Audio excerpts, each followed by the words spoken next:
My name is Sophia Vasalou, and I'm originally from Greece, but I lived in the UK for most of my life. I'm currently a lecturer at the University of Birmingham.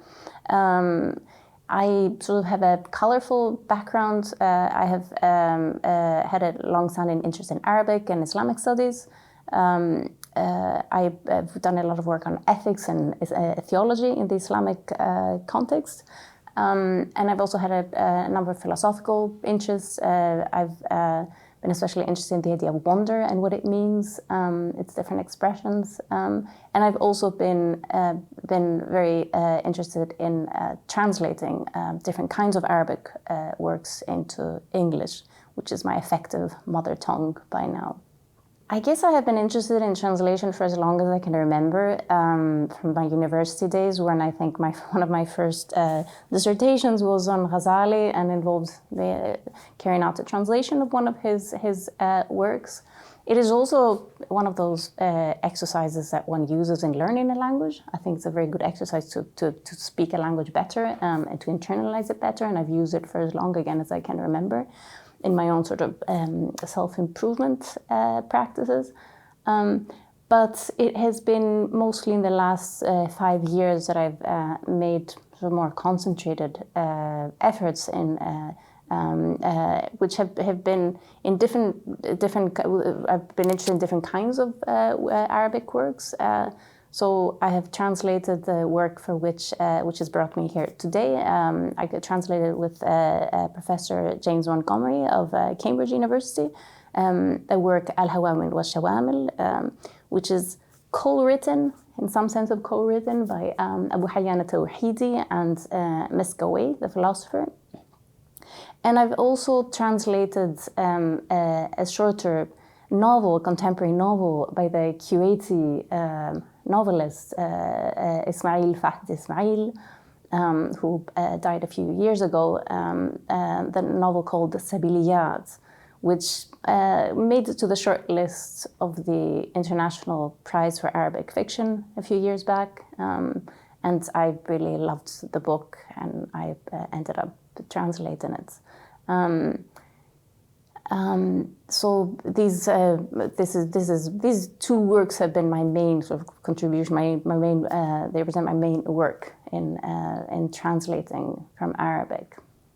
The work that we have been awarded this generous prize for by the Sheikh Hamad Translation Award. It's called al-Hawamil والشوامل, and this is a work where our first challenge was actually deciding how to translate this, the title, so this is a work that, as I said, is in some sense co-written by these very famous literary and philosophical figures, Abū Ḥayyān al-Tawḥīdī and Abu Ali Miskawayh. And the Hawamil and Shawamil have often been taken as a reference to these. So the Hawamil are these camels, or that are left sort of stray and they're left to wander of their own sort of accord. And the Shawamil, so those Hawamil are the questions that Tawḥīdī asks, which goes in any which way direction, going in many different directions. And Miskawayh, as the philosopher, is the one who sort of takes it upon himself to bring these wandering, these stray, sort of colorful questions home and to contain them. Shamala or stawaba, you might say. And so it's not exactly a dialogue in the sense that these are questions that were thought to have been sent in a single go, and Miskawayh then sort of worked systematically to answer them. And they're interesting on many levels. In one sense, they give us in a sort of they're a cross section of the cultural interests, cultural intellectual interests of this extremely exuberant period that these intellectuals lived in, the 10th to 11th century. And these questions span questions of language, questions of theology, questions of ethics, they span the whole gamut of intellectual interests that defined that epoch. But they also hold up a kind of mirror to the personalities, to these very different personalities. And the differences are often so stark that they become one of the main interests, I think, of the book. Watching the conversation or miscommunication, the ways in which they miss each other and come to things from very different directions. Tawḥīdī with his very temperamental questions that are often they convey his cynicism, his pessimism, his own sort of disappointment in his own sort of life and his fortunes.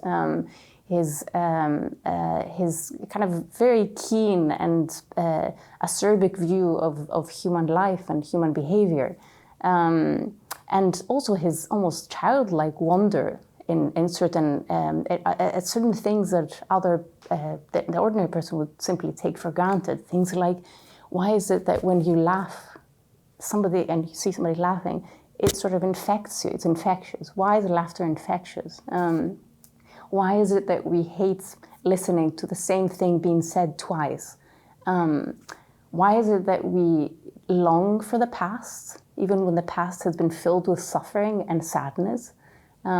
These extremely astute observations of human psychology and human life that really rest on noticing things that other people take for granted. And so I think that for me, I guess different people will be drawn to different aspects of the book. I found the questions very attractive. I think questions are very interesting, and I think these are the things that get your mind moving.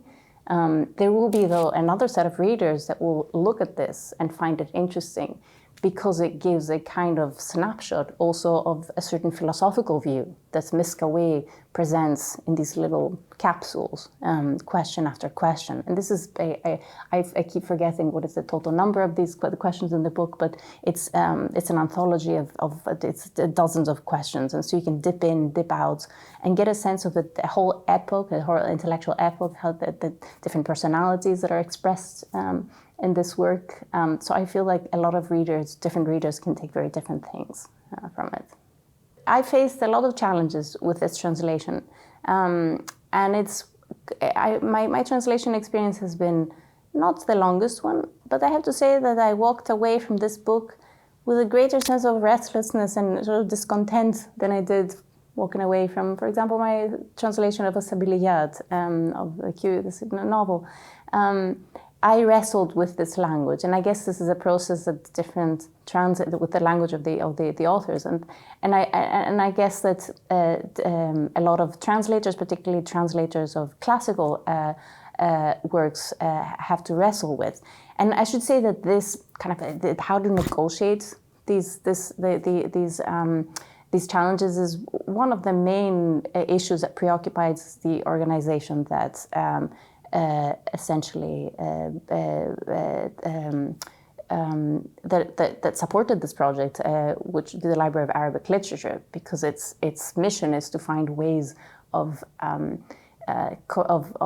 making these texts accessible to readers, which without assuming that this is going to be a technical, well-informed, specialized reader. So how to make it accessible to a wider kind of audience. And so they're different. Actually, I should say that the challenges are different depending on whether you're looking at the الهوامل, al-Tawḥīdī, whether you're looking at the الشوامل, at Miskawayh. These long-winded sentences with many different clauses, complex constructions. And I should say that in the second sequel to this interview, you should have my co-translator James Montgomery contributing to this, because I think he was the one who came up with solutions to a number of the problems that I identified. And so I feel like I did the first wash of this translation, and he did the second wash, or the second coat of paint. And the translation was definitely much better for it. And so I may have to delegate this question to him in a future interview to cover in greater detail. it's been a great honor winning this prize, and I should say it came to both of us as a surprise. You often sort of work away in the kind of darkness as a translator, not knowing exactly what effects you're having, what people think about your work. And so it's always very reassuring to get a vote of confidence and to get some positive response to what you're doing. So we're both very grateful and really very happy to have won this award. My future projects span a number of different areas, both within translation and without. I'm currently finishing a book on Ghazali, on his idea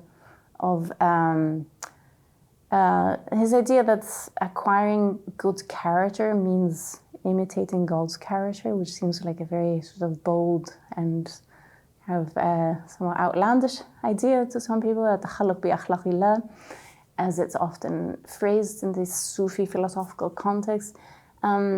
But I do feel that there is kind of on the translation side that there is a lot of room still for translations to be done. And in particular, I feel strongly about the need to produce more translations on ethics and the variety of meanings this has within the Islamic tradition.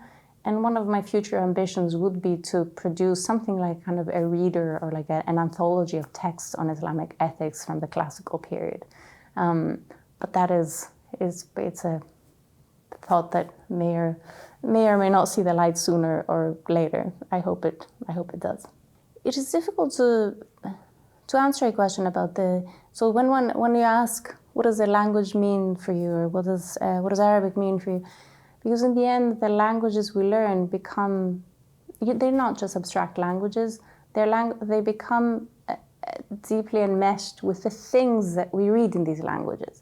So when I think of what draws me to Arabic, I think of all the texts that it has unlocked, that I have had access to in the, whether modern literature, whether classical Islamic writings. And so the meaning that the language has for me is these different sources of significance that it has opened up for me and that have shaped me as a person, as a thinker, that have given me different tools with which I think.